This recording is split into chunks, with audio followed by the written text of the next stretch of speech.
On the other hand, if you rented a rental car, or if you drove to the airport and parked in the garage, there is a check-in facility attached to the garage.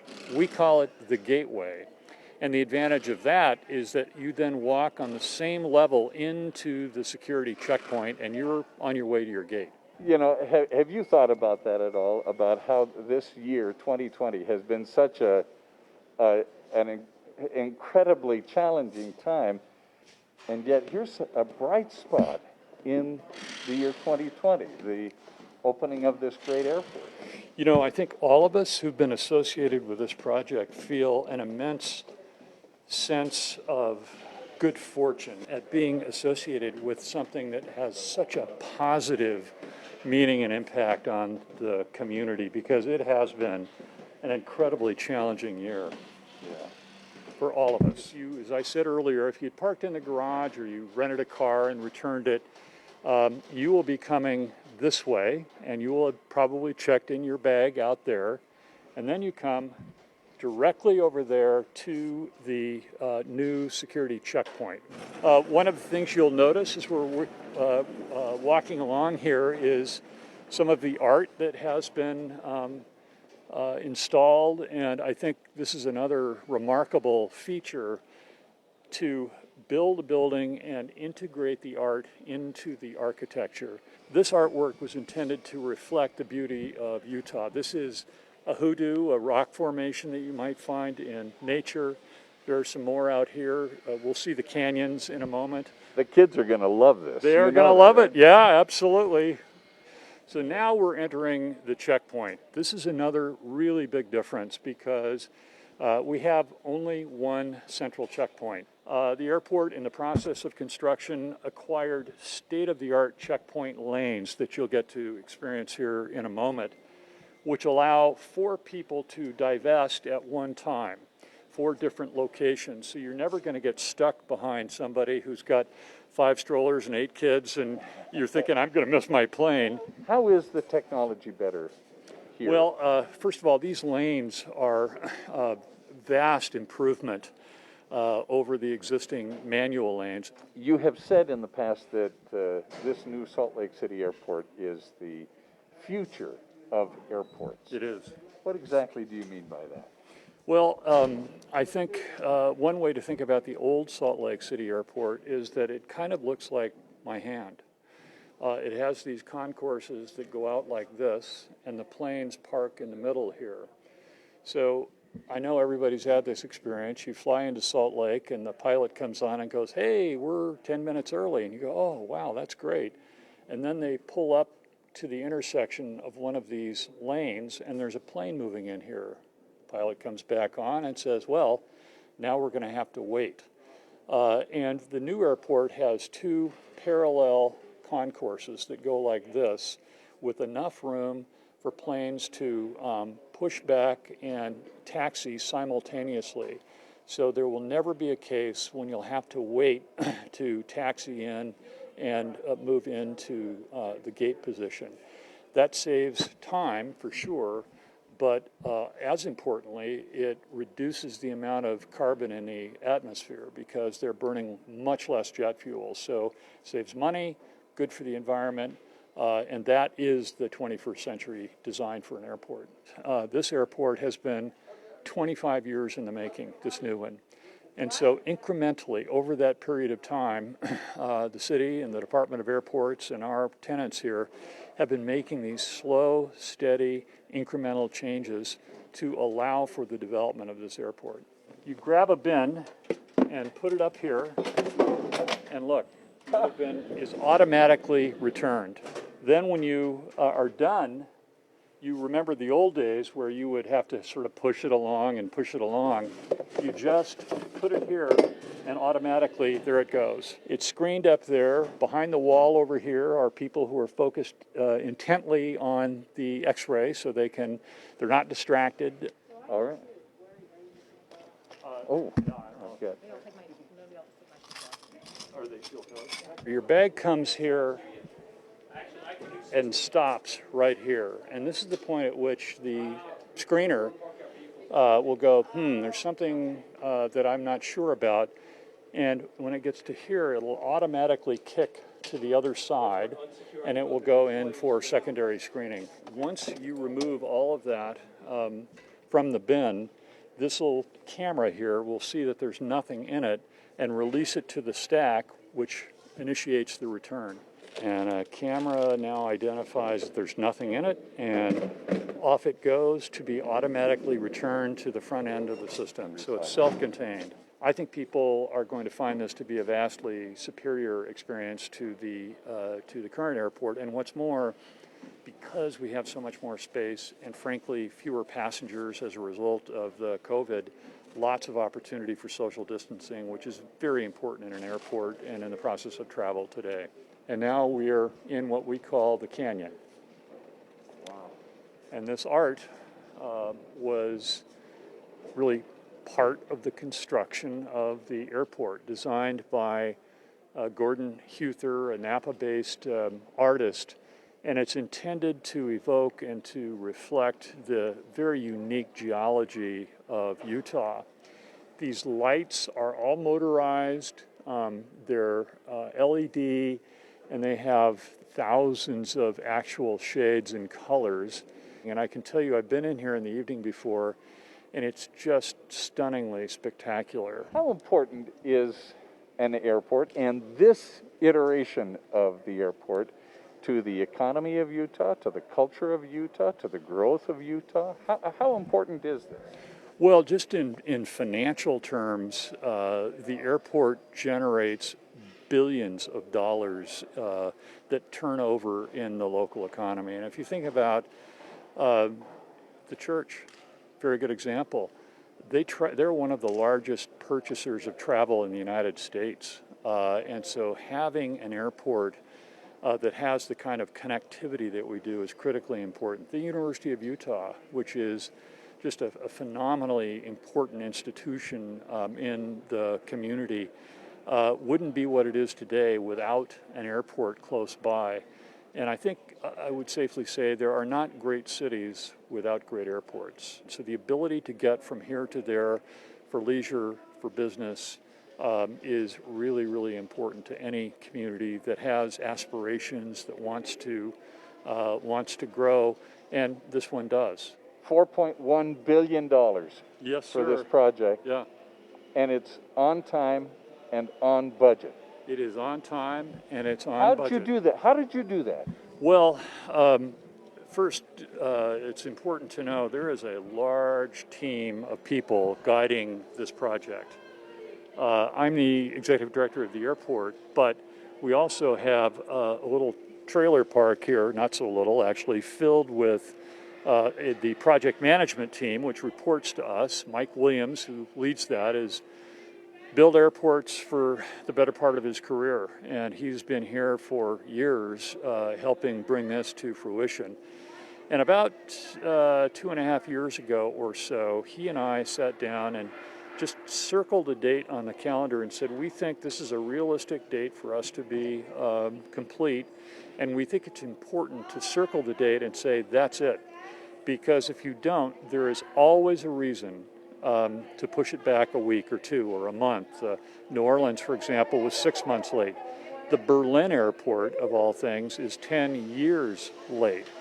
And I think circling that date really helped focus the attention and the energy of all of the good people who've been putting their shoulder to the wheel to deliver this project. You look just across the Rocky Mountains to Denver. Yes, sir. And what are they, 228 million to finish the project, and like 38 months beyond? I mean, are we doing something differently here in Salt Lake than they do at other airports, and as far as getting the project done on time and on budget? Well, you know, I'm hesitant to cast a critical eye on others, but I will say that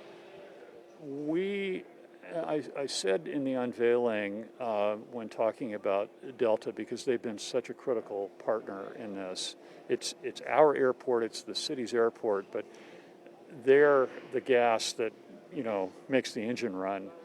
And we have not only a good relationship with them, we've forged a bond. And so inevitably in a project of this size and scale, you know, you encounter challenges or issues, you might have disagreements, but being able to have those, to address them and move on without lingering unhappiness is incredibly important. And I think both of us have worked very hard to be sure that nothing got in the way of the ultimate goal here. Not that we have to agree on every single thing, but rather figure out how to get to resolution and then how to move on. And they have been just a fantastic partner for us. Actually, as have all of the airlines, because this project required airline support in order to do. And at the moment when the button was pushed to begin, the airlines voted unanimously to support this project, and frankly, they're paying for most of it. I say we're on budget. The budget has grown over time, and the reason it's grown is because the airlines and we began to recognize that the growth forecasts that we had been using back in 2012 and 13 were way too conservative. Now, I will say we didn't anticipate COVID-19, but this will pass. We had just grown much more rapidly, so we had to make the project bigger. Up here you have the Sky Club. The Sky Club in the existing airport is 8,000 feet. This was going to be 18,000 square feet, and right at the last minute they came to us and said, we need another 9,000 square feet. This will be the largest Sky Club in their system when it opens. And it's, I will just say, for you members out there, it's extraordinary. It's really fantastic. They Better than any place else. Better than any place else. It's the best in their system. It is really spectacular. What makes it better than everything else? Well, one thing, they have a very large outdoor deck from which you can see the Great Salt Lake. Now, imagine yourself as a connecting passenger. You come up here to the Sky Club, you go out to the deck, and you will see views the likes of which I don't think any airport can really offer. So you've got the Wasatch and the Oakers and the Great Salt Lake. It's really very spectacular. It's, of course, because it's brand new, it's state of the art. And initially, they have developed an approach and a standard to service that is consistent with the requirements of the COVID. But you know, as that passes, I think people are really going to grow to appreciate what an amenity, what an extraordinary amenity this is. The concessionaires are finishing their spaces, and you've got a combination of national and local. So Granado's over here, and Market Street over here. We are not opening initially everything that we had originally planned simply because of the reduced passenger volumes, but as those grow, we'll add more and more concessions. The views. Going to be stunning. Views. Yeah. I mean, the windows. And how are you going to keep these windows closed? You know, I like to tell people that in the existing airport, there isn't much that you can't clean or repair without a good step ladder. Here, these are 45-foot high ceilings in here, and so yeah, we'll have to do some more glass cleaning, and we'll have cranes and specialized equipment to do that. And I think you get a pretty good view of the canyons here. And I think there are two things. One that I don't think many of us really anticipated, and that is not only are the canyons really spectacular, but the lights kind of look like a runway. Yes, they do. Very unique. You've already got an airplane. We do, and Delta has been practicing essentially. So they'll bring different aircraft types in, make sure the jet bridge works, give a little practice opportunity for their gate agents to make sure that everything is working correctly. One thing that's different about this airport now, and this is again another state-of-the-art development that Delta really wanted, we've installed a system here called SafeGate. So as the plane is taxiing and then begins to approach the gate and turns, this device will automatically recognize the plane type and guide it to the appropriate location. And while that's happening, the boarding bridge will automatically put itself within 5 to 10 feet of the airplane, which makes that final process so much faster. And that means you'll be able to get off the plane more quickly than was otherwise the case. Very important for a hub airport where people are connecting. They want to get off, they want to get on the next plane and take off. This plane, by the way, kind of fun, it's a Boeing 777, which is one of the largest in the skies. Right. They don't actually fly that here, but because they're flying so many fewer planes, they decided they'd make it available. And these are the international gates right here, which will see the largest aircraft because they obviously are transcontinental. Will this new airport be able to accommodate 747s, 777s, and those super-sized Yes. airliners? We will not be able to accommodate the 380, the Airbus 380, but frankly, they've stopped production of that aircraft, and many of the airlines that have been flying it are discontinuing its use. It was really built for a different era, and it's not a plane that would be used in a market like Salt Lake. But a 747, which is also pretty much on its way out, a 787, we've had those here before. 777 could work here, and of course all of the mid-sized aircraft, everything from the Embraer 179 to the Boeing 737 class, the Airbus 319, 320, 321, Airbus 220, all of those will work here. They won't all work at every single gate. There are some gates that are intentionally constructed for wide bodies and others for smaller aircraft. But yeah, we've built this to be a very flexible facility. Originally, the idea was to open what we're opening now and then slowly build the East Concourse that way, tearing down the garage and, in bits and pieces, tearing down the other, adding gates over here, taking gates down here, because you wanted to maintain maximum gate count so that airlines wouldn't have to reduce their flying. Right. And with the COVID and with the reduction in passenger volume, we sat down and said, gee, is there an opportunity here?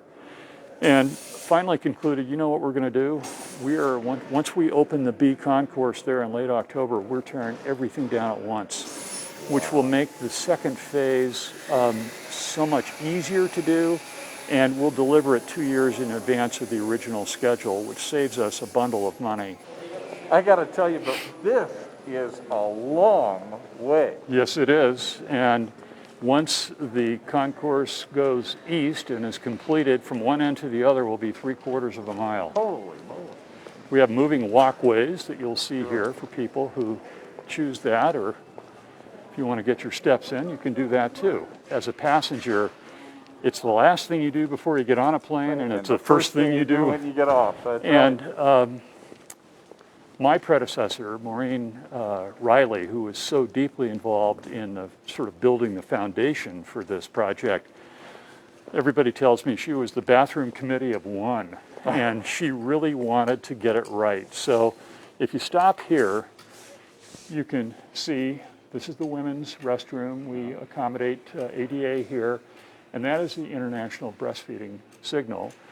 Each women's bathroom has a separate lactation room for women who are traveling and who need to express milk.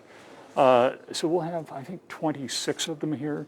Most airports have a little pod that they stick in the corner somewhere, and it's really beautiful.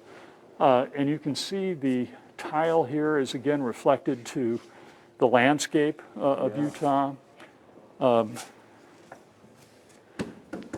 icons, so there's no mistaking which one you're in. Are these functional now, or Yes. Yeah, I think they are. There's a whole process you go through to get them up and running. Yeah.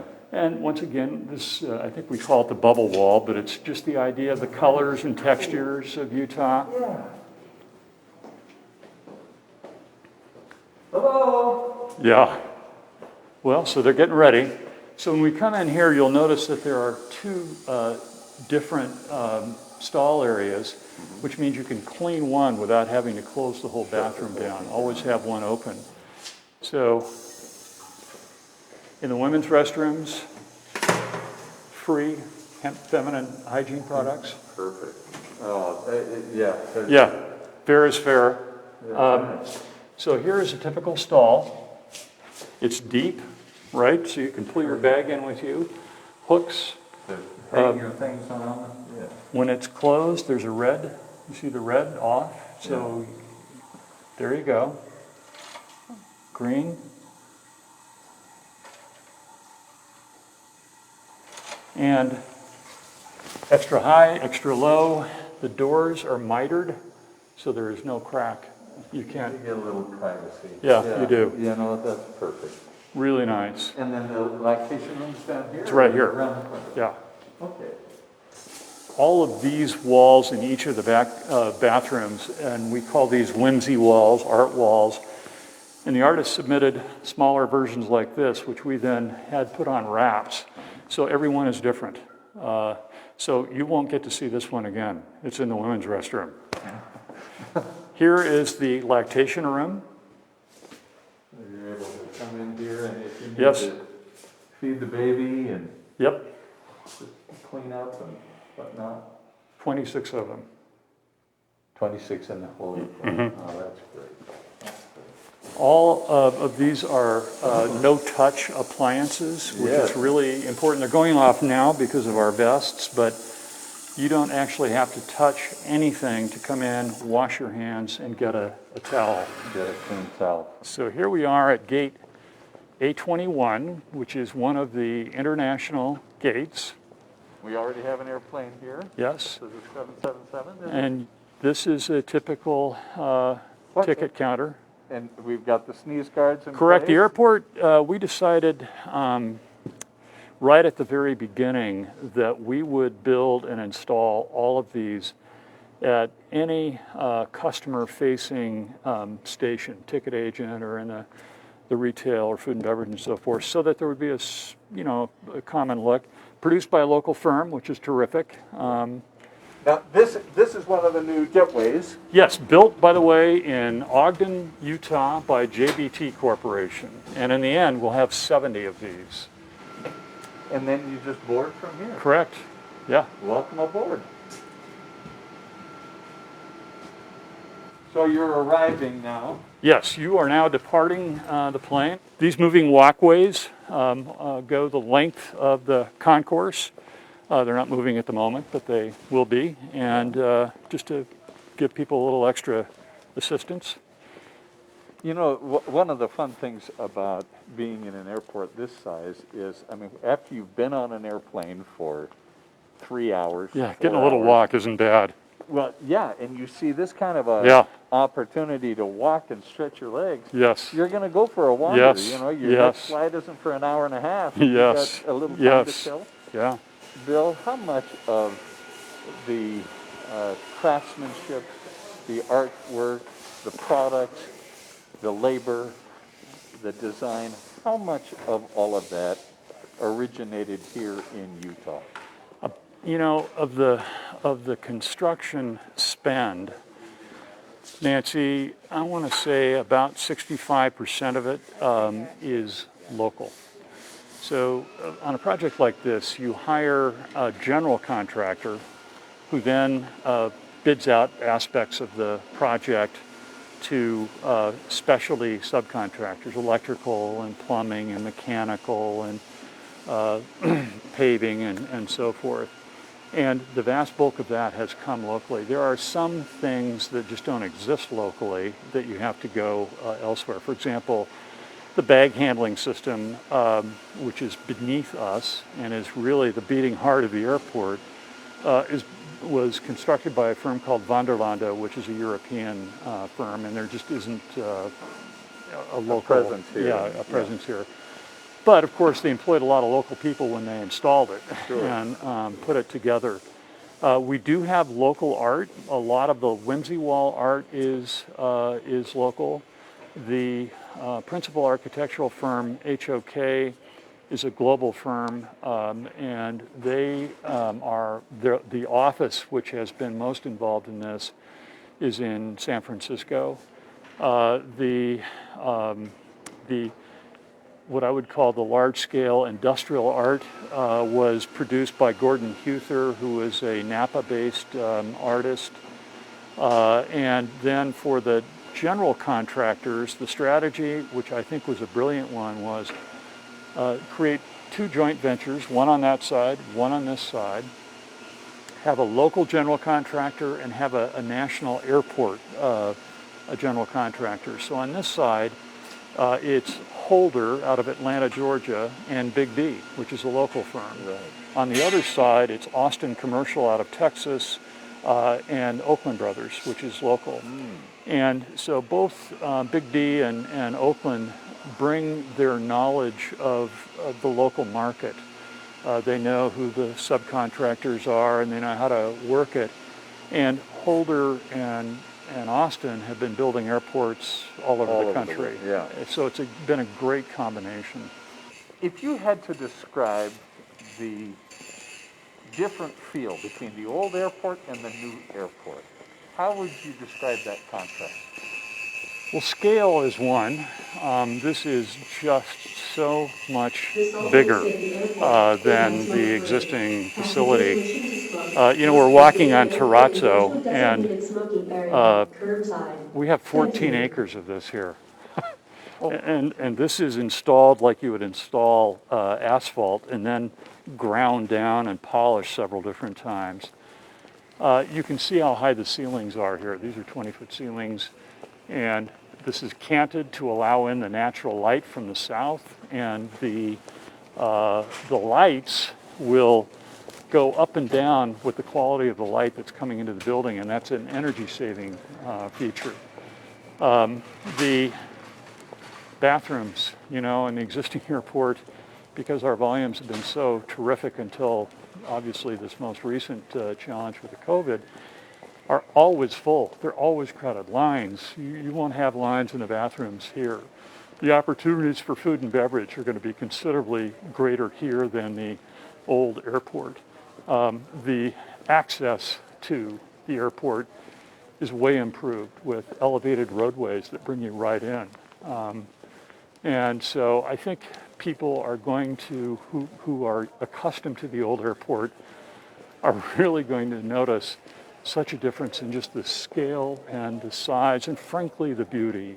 The old airport has served this community so well for so long, but it's been wanting to die for some time. And we, because we were planning and building this, we've not invested anything more than was required to keep the doors open, so it's ready to go. What do you think the lifespan of this airport will be? I the think last one served us for what, good 40, 60 years. 60 years? Yeah. This one, I think 75 to 100 years probably. You think? Yeah, I do.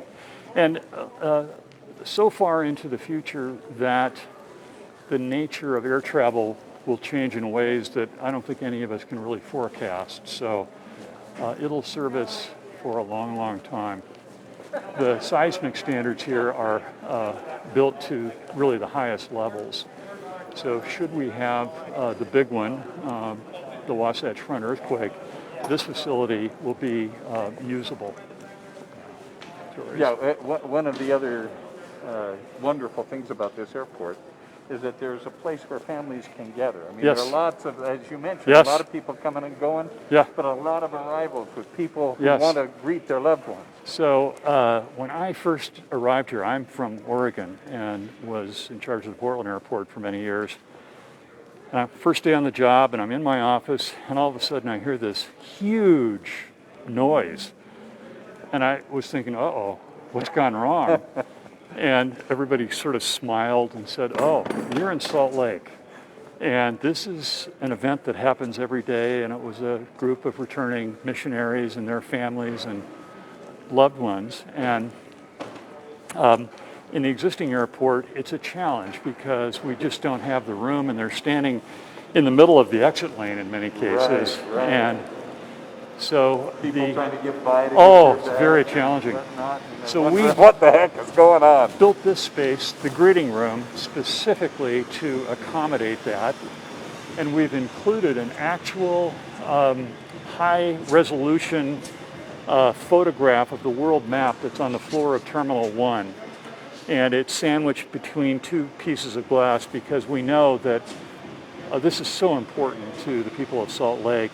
And there are two things I love about it. Number one, it's been colorized to the original color because it's faded over the years. I'm sure it has. And secondly, when you look at the route map, you know, to go to Tokyo from San Francisco, you stop first in Honolulu. I mean, this is a 1960s map. Or to go to Europe, you stopped in the Azores and refueled. This is like the one in... It's an actual photograph of the world map that's on the floor of Terminal 1. Wow. And of course, when the sun is on the other side, it's just spectacular. We think this will be a very comfortable place. There's a fireplace here, places to sit, places to stand. You can be close to where Nancy is there and actually see out into the... So you can see everyone coming and yeah. not waiting for them to come down the escalators like you do. This is our best effort to maybe keep people from standing in the middle of the exit lane, and time will tell whether we're successful or not. But I had a chance to take the first presidency of the church on a tour, and and this was 2 weeks ago, they came down here and saw this, and it was just like, wow, what a special, special thing. Yeah. It's a really very thoughtful thing, I think, for the city to do. And it's not that returning missionaries are the only source of activity here, military and family and whatever. There's a lot going just on. a very nice thing. Yeah, but it's another reason to do something like this Yes. because it makes sense. Yes, you know, it just does. makes sense. It does. So, Yeah, this is constant, by the way, now. I mean, 24 hours a day, cleaning. yeah. Zambonis. You call them Zambonis? Yeah. Just like an ice rink. Well, you got to keep the ice clean. We have wandered through this beautiful facility now for the last hour or so. It's so impressive. $4.1 billion to build this facility. Do you think it's worth it? Oh, yeah. I mean, to begin with, LaGuardia Airport in New York, smaller than this airport, is spending about $12 billion to do something on a comparable level. The dollar goes very far here in Utah. When all is said and done, after spending $4 billion, because we started with no debt whatsoever, we will still be one of the lowest cost airports in the United States. It's important to note that not a penny of the money used to build this facility came from local taxpayers. This all came from the airport business model, which is essentially charging the airlines for use, rent for the concessions and for the rental cars, and all of that combined will pay for this airport. Bulk of the money that we've spent to build that airport stays right here, and it turns over. And so, you know, at the beginning of the pandemic, we were employing pretty close to 2,000 trade workers a day who have been able to keep their jobs and work here primarily because of all of the means and methods that we undertook to keep them safe so they could continue working, keep this on project, take a payroll home, and help keep this local economy afloat. Well, I tell you what, this really is the future of the airport. It is. It really is. It is. You know? Yeah. Just everything from the business model to the design to the beauty to the functionality to, I mean... The durability. I mean, I love the terrazzo. It's good looking. It's also bulletproof. I mean, it's going to look like this in 20 years, you know? And that's good. yeah. That's good. Yeah. A lot of practice going on here. Yeah. You know, and for these trade workers, you can imagine what it's going to feel like in 10 years. And they're flying out, their friends and family are flying out, and I had a part of that, Yeah. you know. I really. got to build this Yes, place. yeah. But what does it mean to you personally to see this design become reality? Well, I've been in the airport business, running airports, large hub airports, for about 20 years. And I had actually retired and was recruited to come here. And when I sort of picked up on the scale of what was happening. I thought, I just got to be part of that, because I've had the opportunity to see the role that airports play in the life of communities, and it's hugely important. And so the opportunity to be part of this, which will contribute to the well-being of this region and this community for decades and decades to come, is incredibly special and very meaningful for me. It's got to give you a tremendous amount of satisfaction. Yes, tremendous.